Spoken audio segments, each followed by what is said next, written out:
Eu não vou pregar, eu vou só falar algumas coisas com vocês aqui e volto o microfone a quem de direito. Evangelho de Jesus. Pode permanecer assentados, muito obrigado. Evangelho de João, capítulo 13, versículo de número 15. Quem encontrou? Amém. Porque eu vos dei o exemplo para que, como eu vos fiz, façais vós também. Porque eu vos dei o exemplo para que, como eu vos fiz, façais vós também. Esse é o capítulo que Jesus lava os pés dos discípulos, lembra?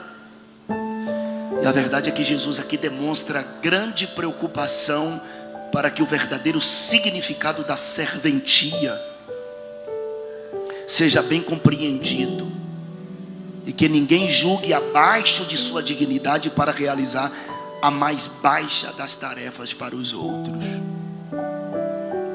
Por fim, a serventia é uma disposição do coração e do espírito que se expressa através de ações concretas. Bem rapidamente eu gostaria de falar sobre as 4 identidades da igreja. Fala, 4 identidades: filhos, discípulos, servos e sacerdotes. Nós somos filhos porque Ele é Pai. Em 1 João capítulo de número 3, versículo de número 1, está escrito: vejam como é grande o amor que o Pai nos concedeu, sermos chamados filhos de Deus, o que de fato somos. Por isso o mundo não nos conhece, porque não o conheceu. O apóstolo Paulo, quando escreve aos Romanos, no capítulo 8, versículo de número 16, ele diz que o próprio Espírito Santo testemunha ao nosso espírito que somos filhos de Deus. Somos discípulos. Somos discípulos porque aprendemos, porque somos alunos. João 8, versículos 31 e 32, disse Jesus aos judeus que haviam crido nele: se vocês permanecerem firmes na minha palavra, verdadeiramente serão meus discípulos e conhecerão a verdade, e a verdade vos libertará. Somos servos porque servimos, porque obedecemos ao Senhor. João 12, versículo de número 26, quem me serve precisa seguir-me, e onde estou, o meu servo também estará. Aquele que me serve, meu Pai o honrará. 1 Coríntios 4, versos 1 e 2, Paulo diz: portanto que todos nos considerem servos de Cristo e encarregados dos mistérios de Deus. O que se requer desses encarregados é que sejam fiéis. Somos também sacerdotes, porque intercedemos, porque trazemos o Pai aos homens. 1 Pedro 2, versículo 9. Vocês, porém, são geração eleita, sacerdócio real, nação santa, povo exclusivo de Deus, para anunciar as virtudes, as grandezas daquele que os chamou das trevas para a sua maravilhosa luz. Quando eu vou ao Pai, vou como filho. Quando vou à Bíblia, eu sou discípulo. Não se esqueça que você está na casa de Deus, tá? Quando sirvo, sou servo. Quando oro, sou sacerdote. A igreja, ela precisa ter essas 4 características, ou essas 4 identidades. A verdade é que a igreja precisa ser uma família, porque existem muitas pessoas abandonadas, divorciadas, excluídas da sociedade, ignoradas, e estão precisando de uma família para acolhê-las, para apoiá-las, para ajudá-las. Não com palavras apenas, porque o amor de palavras não serve. Deus ama e mostra a prova do seu amor. João 3,16. Porque Deus amou o mundo de tal maneira que deu o seu Filho unigênito, para que todo aquele que nele crê não pereça, mas tenha a vida eterna. Não é para você ajudar apenas em palavras, mas sim através de obras, mantendo essas pessoas, ajudando essas pessoas. O social faz parte do Evangelho, faz parte do Evangelho. Como filhos nós temos intimidade com o Pai, podemos chamá-lo de papai. Feliz Dia dos Pais para os pais aqui. Paizinho, papai. Papai é ser íntimo. Como discípulo eu aprendo com ele, eu sou um aluno dele. Como servo eu obedeço a ele e sirvo as pessoas. Como sacerdote eu entro na presença dele. Nós entramos na presença dele e falamos com ele, porque a Bíblia diz em 2 Timóteo 2,5, 1 Timóteo 2,5, que não existe outro mediador entre Deus e o homem senão Jesus. Só Jesus é quem media a conversa com o Pai. Foi Ele quem morreu na cruz do Calvário. Ele morreu e ressuscitou, e o véu rasgou-se e disse: está livre o caminho, venha falar com meu Pai. Deus chamou toda a igreja para proclamar o Evangelho, proclamar em todo o mundo. Mas ainda há 2.000 povos no mundo sem o conhecimento do Evangelho. Existem mais de 2.000 línguas sem o verso bíblico em seu idioma. São cerca de 2 bilhões de pessoas que ainda não ouviram falar de Cristo. Você precisa ter informação de como que o mundo está. Isso é um congresso missionário. E a função da igreja, a missão da igreja, melhor dizendo, é antes da igreja. Primeiro a missão e depois Deus criou a igreja, projetou a igreja. E a igreja nasceu para executar a missão que desde muito antes da eternidade Ele projetou. No mundo existem mais de 6.500 idiomas.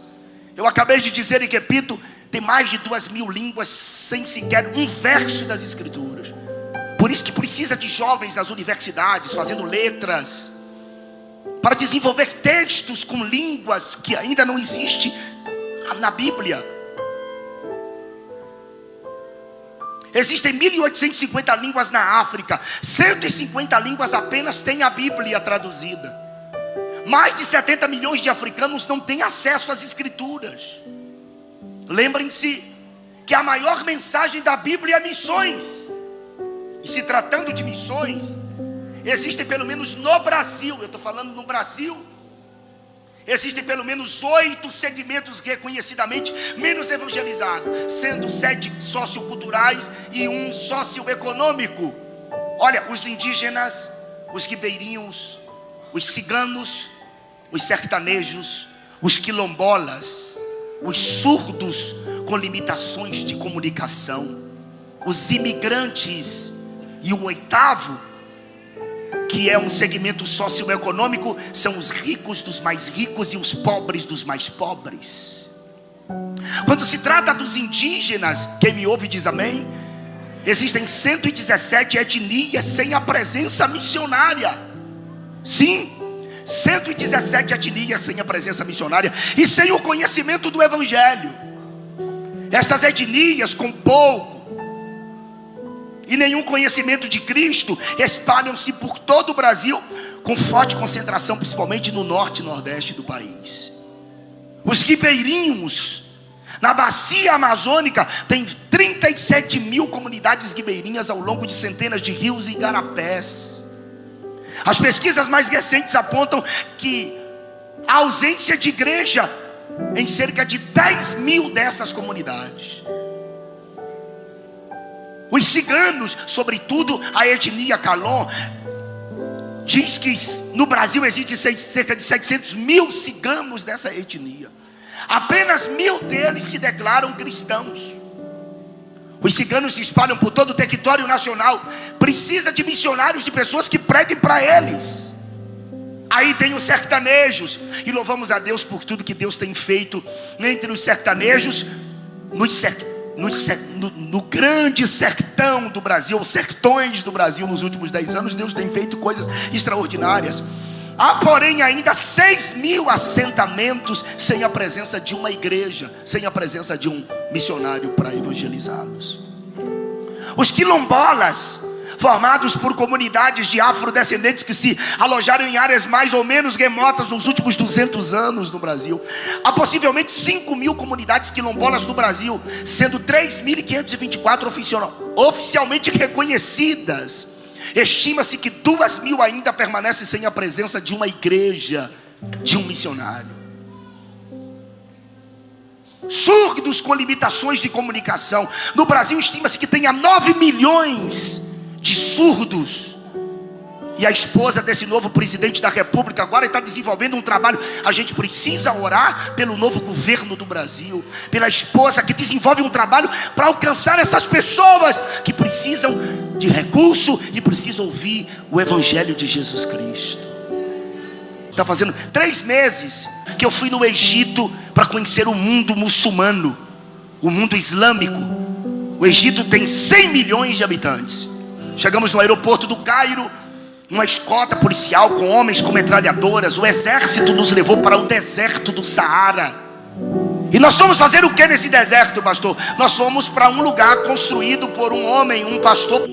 Ele quis comprar um lugar porque um dia Deus falou com ele que ele tinha que comprar um grande terreno para construir um empreendimento. Só que tem um detalhe: ninguém que é cristão no Egito pode comprar um imóvel sem ter que passar por 16 instituições, receber o carimbo das 16 instituições e ainda receber o carimbo do próprio presidente do país. Porque se você é cristão, na sua identidade está escrito, tem um carimbo dizendo que você é cristão. Aí quando ele foi nas 16 instituições, todas as 16 instituições, inclusive o presidente da nação, aprovou a compra dos 100 hectares de terra na mão dos beduínos, porque é no deserto, meu filho, é no Saara. Para quê? Sabe com quantos metros de profundidade acharia água ali, segundo as pesquisas? 350 metros. Aí as instituições do governo aprovou, carimbou, e ele comprou, pagou, pegou o documento. Um dia à noite Jesus apareceu a ele, levou ele num lugar em visão e disse: cave o poço aqui. E ele levou a empresa que cava poços. Com 9 metros a água jorrou. É um investimento milionário. Tem camelo, tem parque de diversão. Pastor, é algo assim extraordinário. E aí levaram a gente para lá, né? No ônibus. Quando eu cheguei lá, eu fiquei espantado. Porque eu pensava assim: nossa, eu estou indo para esse lugar no deserto, sangue de Jesus me ajuda. Quando chegou lá, um negócio de primeiro mundo. 100.000 garotos passam por esse lugar todos os anos. Fazer o que lá, pastor? Jogar bola, brincar nos parques, tomar banho nas piscinas. Só que os funcionários daquele lugar, todos são crentes. Ninguém fala de Jesus porque é proibido. Ninguém. Só que depois que aqueles garotos passam uma semana ali naquele lugar, que eles voltam para suas casas, os pais dos meninos ligam perguntando: o que foi que o Senhor fez com o meu filho? Porque o comportamento dele mudou. Eles evangelizam sem palavras.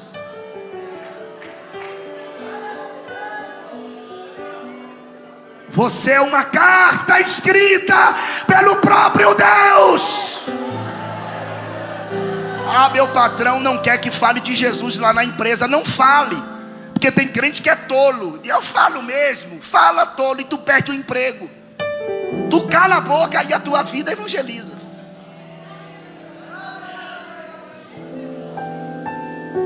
Eu conheci uma moça, uma mulher muçulmana, que estava com seu esposo.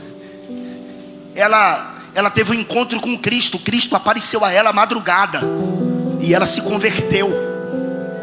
No islamismo a mulher não tem direito. Mulher é apenas um objeto sexual. O islamismo é assim. É o Corão que diz isso. Compre um Corão, tem em português, você lê e você vai ver como é que é. ela apanhou do marido 5 anos. Mas não é uma surrinha de cinto, não, é espancamento mesmo, porque ela se tornou cristã. Na maioria das vezes os maridos matam a mulher, matam o filho quando se converte ao cristianismo, ou se não expulsa de casa. Essa foi o contrário. O marido espancou ela por 5 anos. E ela, irredutível, disse: eu vou continuar crente, eu morro por Jesus. Quando um dia ele foi, pegou ela pelo braço violentamente e levou ela no hospital, porque um amigo dele tinha sofrido uma queimadura e o cara estava em estado grave na UTI. E ele levou a mulher lá. E quando chegou lá no hospital, ele disse assim: eu te trouxe aqui porque eu quero saber se seu Deus é verdadeiro mesmo. Você vai ter que orar e meu amigo vai ter que pelo menos mexer a mão. E ela disse que quando chegou no hospital, ela mesma contando, ela disse que quando chegou no hospital, o marido dela pegou na mão dela, porque mulher muçulmana não pega na mão de outro homem. Ele pegou na mão do amigo dele na UTI deitado, e a oração que ela fez eu escrevi aqui. Ela começou a orar e disse: Deus, se tu és verdadeiro, se eu sou tua serva, eu gostaria que o marido, o amigo do meu marido, pelo menos mexesse um dedo. Caso isso não aconteça, eu deixarei de te servir e servirei a Alá ao resto da minha vida. Quando ela terminou a oração, o homem não mexeu o dedo não, abriu o olho.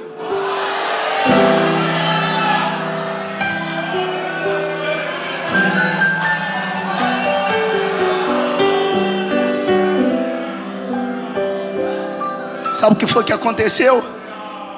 Eles saíram do hospital e esse homem foi parar na igreja. E a igreja escondida, mas a mulher quem levou. E o pastor ficou com medo quando o homem chegou. Dizia: ixi, o homem está vindo aí para matar todo mundo aqui. Só que ele disse: pastor, não tenha medo, aconteceu isso. Meu coração não consegue parar de pensar no Deus da minha esposa. Eu me sinto compelido a servi-lo. Glória a Deus. Jesus está vivo. Foi por isso que Paulo disse: eu vi ele no caminho, ele apareceu a mim.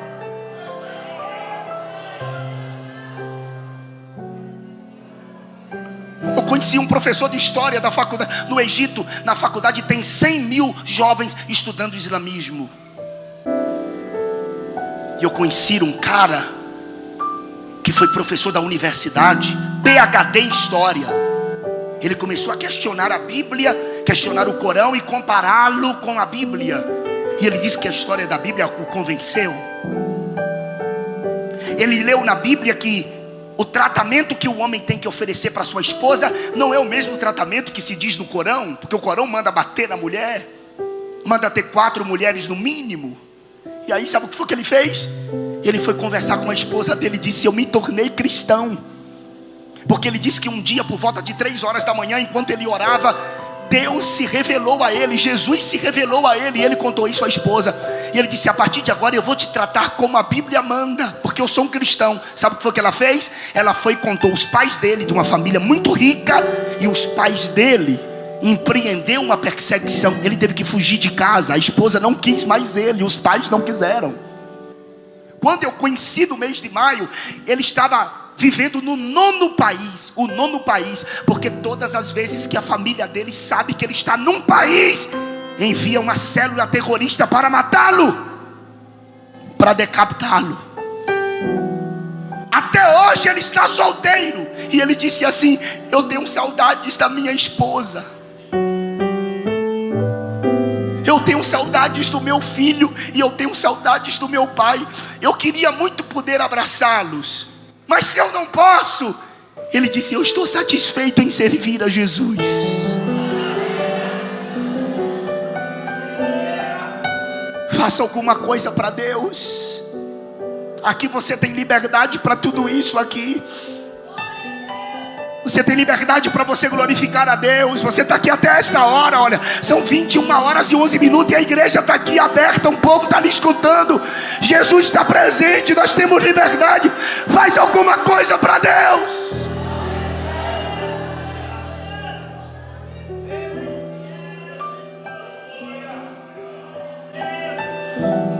Lá quando uma pessoa conhece Jesus, a primeira coisa que a pessoa quer fazer é se batizar nas águas. Se batizar nas águas. Teve um jovem que ele passou no vestibular e ele ia para a Europa, um país da Europa, para estudar medicina. E ele acabou conhecendo Jesus e ele foi até o pastor da igreja e disse assim: pastor, eu estou preparado. Mas não é preparado para se batizar, é preparado para se batizar e chegar em casa e falar com os pais. E o pastor, quando foi batizar ele disse assim: pastor, eu tenho dúvidas. O pastor disse: então espere mais um pouco. Uma semana depois ele voltou e disse: pastor, eu estou preparado. O pastor batizou ele nas águas e ele foi para casa. E quando ele chegou em casa, ele chamou o pai: pai, eu tenho algo para falar para você. Ele disse: conte. Ele disse: pai, eu sou cristão agora. O pai pegou pela mão dele, levou na sacada do prédio, no 7º andar, e empurrou de lá de cima e matou o garoto. A polícia não vai fazer BO não, porque o governo é muçulmano. Filho não questiona pai. Por que isso? Se questionar, leva uma surra.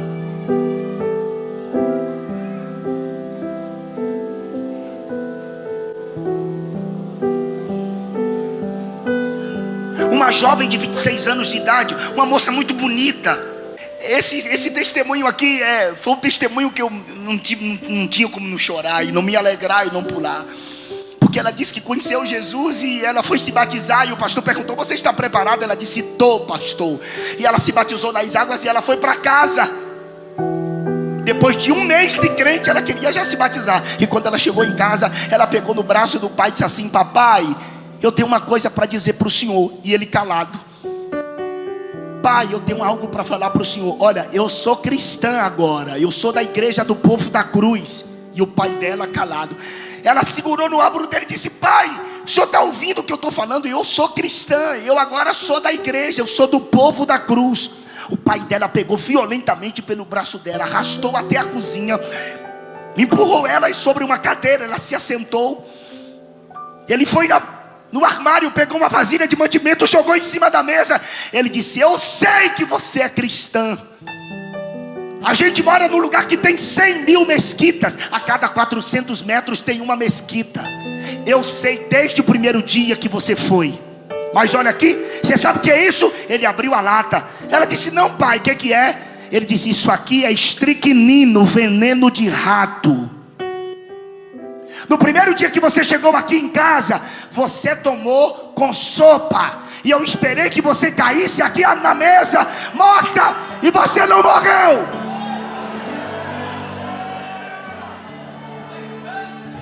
E eu fiquei impressionado. Eu disse: eu vou no depósito, porque não é possível. Cheguei no depósito, eu perguntei: você me vendeu veneno de rato? Sim. Ele disse: você tem um mais forte? Ele disse: tenho. Me dê o mais forte que você tiver. E ele me deu, e está aqui. Tem mais de 30 dias que você toma sopa com veneno de rato e você não morre.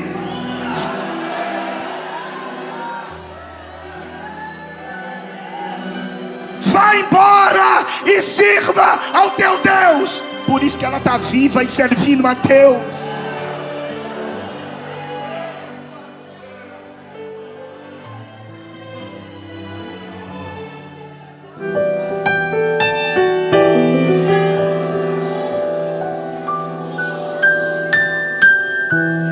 Você sabe quantos cristãos estão presos nos campos de concentração na Coreia do Norte? 70.000 cristãos aproximadamente. Presos nos campos de concentração, trabalho forçado. Você não lembra quando Maria, a sanguinária, assumiu o trono da Inglaterra, que John Knox, o fundador da presbiteriana, teve que fugir da Inglaterra? Um dia ela disse assim: eu tenho mais medo da oração de John Knox do que enfrentar todos os exércitos da Europa contra mim.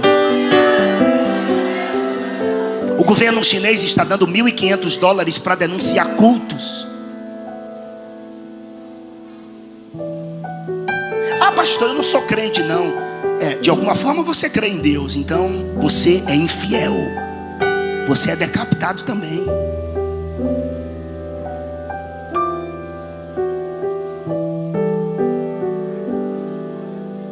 O governo chinês está dando $1.500 para quem denunciar onde está acontecendo cultos. Ei, eu conheci uma missionária por nome Aina. A Aina, essa aqui é a verdadeira obra da redenção, na verdade. Porque a Aina, quando ela conheceu Jesus, o marido dela pegou, espancou ela, expulsou ela de casa e confiscou o passaporte dela. Ela saiu do país dela e foi parar no Egito. Ela é mãe de 2 filhos. E ela começou a se comunicar com os filhos dela. E o ex-marido dela, que espancou ela, que expulsou ela de casa e que confiscou o passaporte dela, descobriu o lugar onde ela estava. E sabe o que aconteceu? Ele mandou um recado para ela, dizendo assim: eu estou para me casar com outra mulher, mas a mulher que eu vou me casar, ela não aceita os nossos 2 meninos. Eu tenho uma proposta para fazer para você.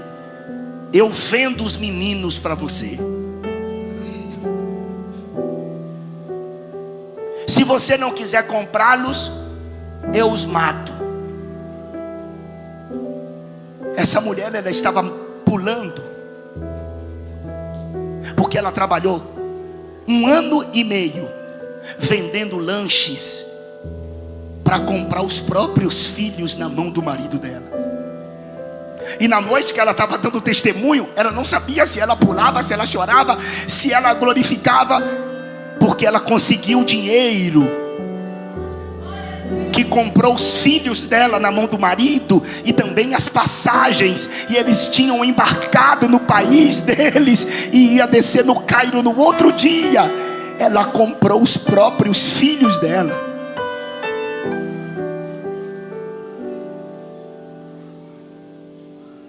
Aqui a gente é rebelde, briga com o pastor, muda de igreja, responde, faz o que quer, balbúrdias.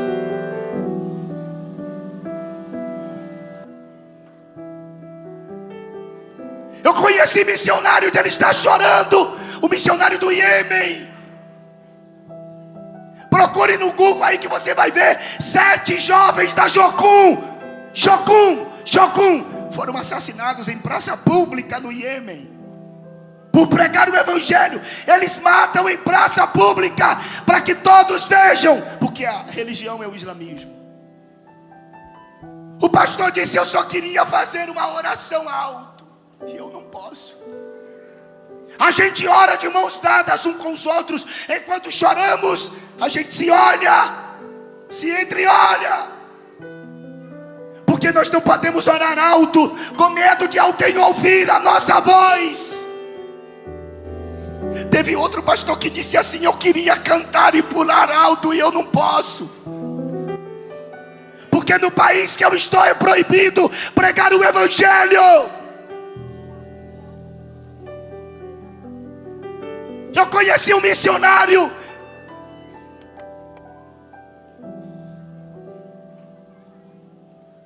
que a esposa dele foi estuprada por 6 homens islâmicos na frente dele, na frente dos 3 filhos dele. E o pastor perguntou para ele: vamos embora, saia do seu país. Ele disse: eu não posso, a minha vida é de Jesus.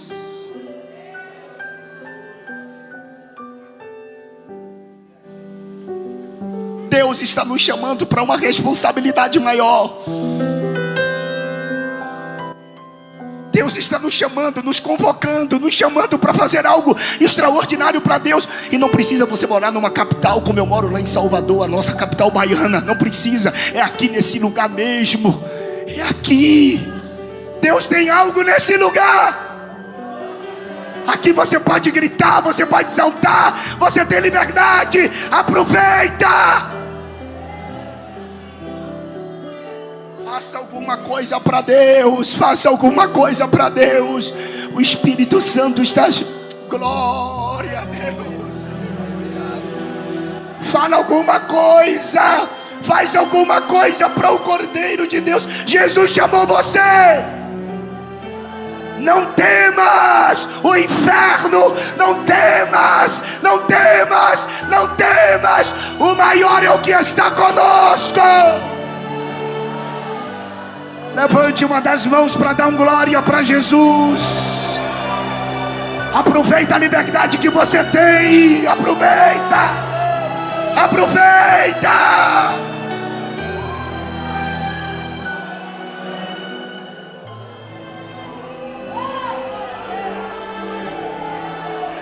Celebrem a Jesus enquanto temos oportunidade.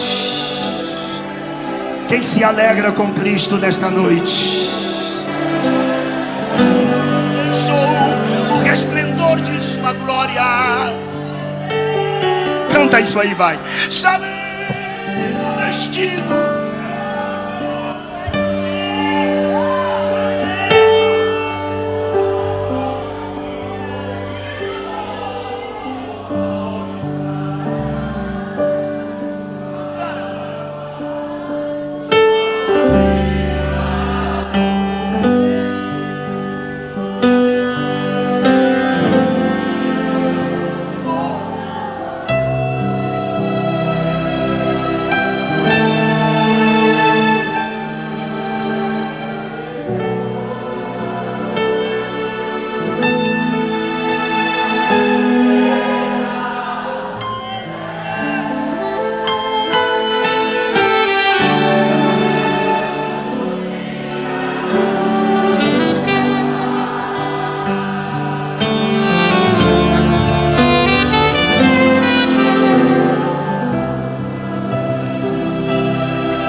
Abre a boca, canta, grita.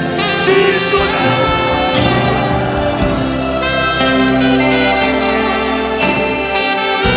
o céu não é real.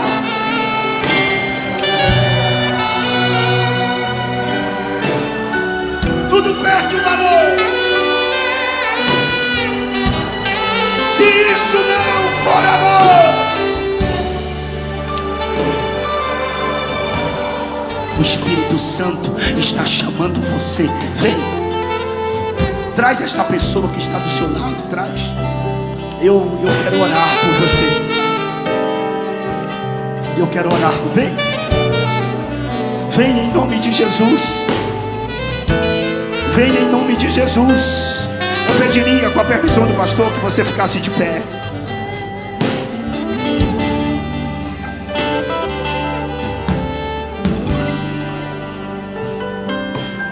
Alguma autoridade que quer se render a Cristo como Salvador.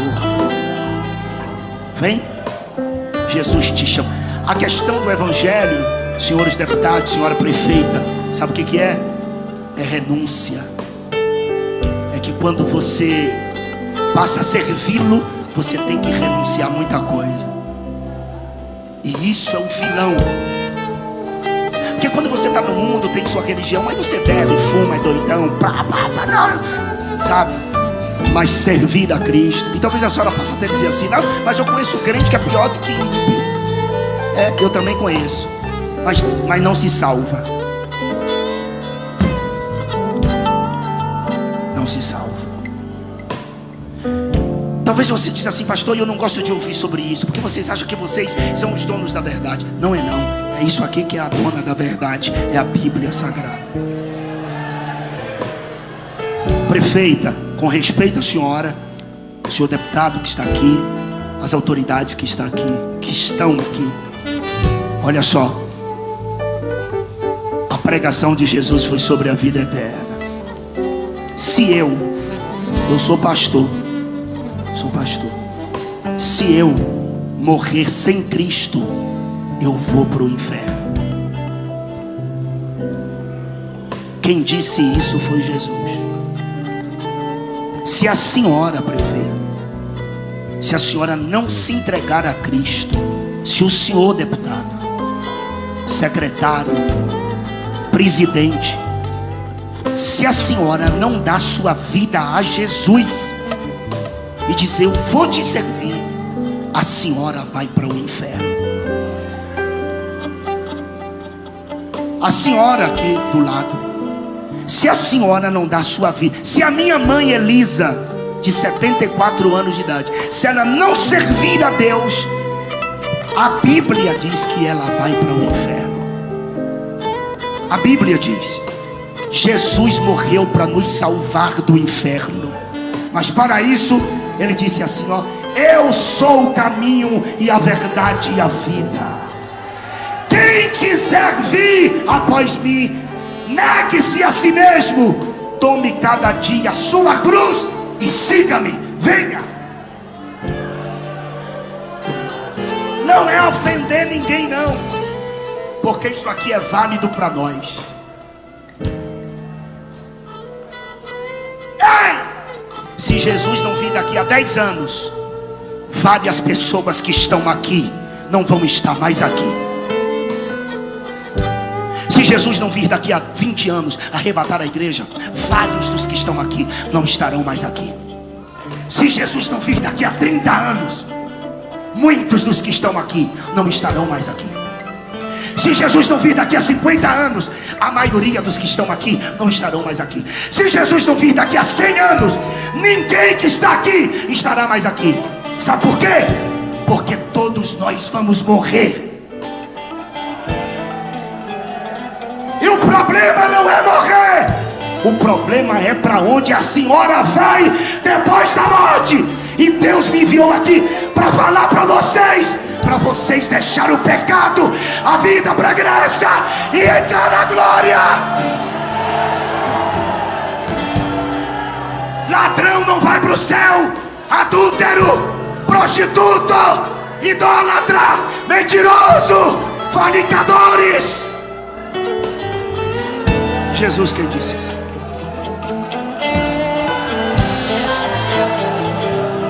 Pastor,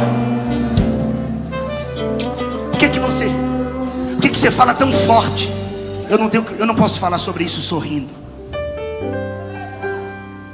A Bíblia tem um versículo que diz assim, ó: não olhe para ninguém, olhando para Jesus, o autor e consumador. É duro ouvir isso, não é? Mas é a verdade. Você está pensando que Jesus é um babaca, é? Que morreu na cruz? Não, filho. Ele deixou a sua glória e se humilhou, tabernaculou entre nós e disse: eu morro por você, agora você vai ter que me seguir.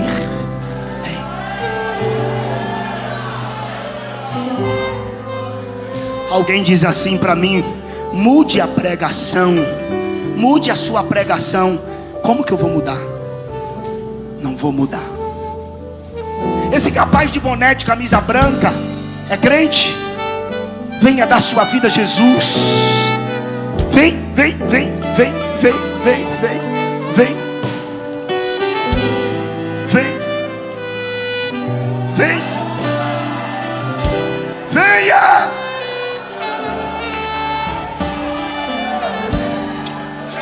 Se eu fosse você, adorava a Deus.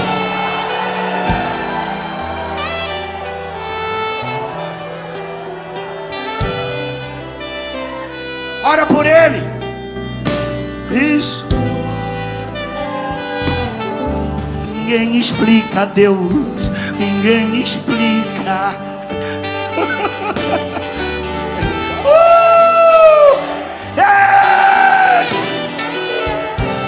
Aleluia. Senhor, eu quero te pedir pela cidade de Baianópolis. Visita cada praça, cada beco, cada viela, todo município, cada casa, cada família. Em nome de Jesus, abençoa este lugar. No nome de Jesus Cristo, Deus, todo espírito de idolatria, tráfico de drogas, vício, em nome de Jesus, prostituição, alcança este povo e salva-os para a glória do seu nome. Faz algo extraordinário. As caravanas que vão voltar para suas respectivas cidades, guarda no caminho do homem maligno, do sanguinário, dos projetos de Satanás. Continue abençoando o pastor que chegou aqui há 3 meses. Abençoa ele, dá visão a ele, projetos a ele. A vida do Sidney, família, aqueles que se desenvolver, se empenharam para realizar esse 16º congresso. Abençoa cada um, Deus. Recompense segundo o beneplácito da tua misericórdia. Ordena do alto a tua bênção, Pai. Glória, glória, aleluia.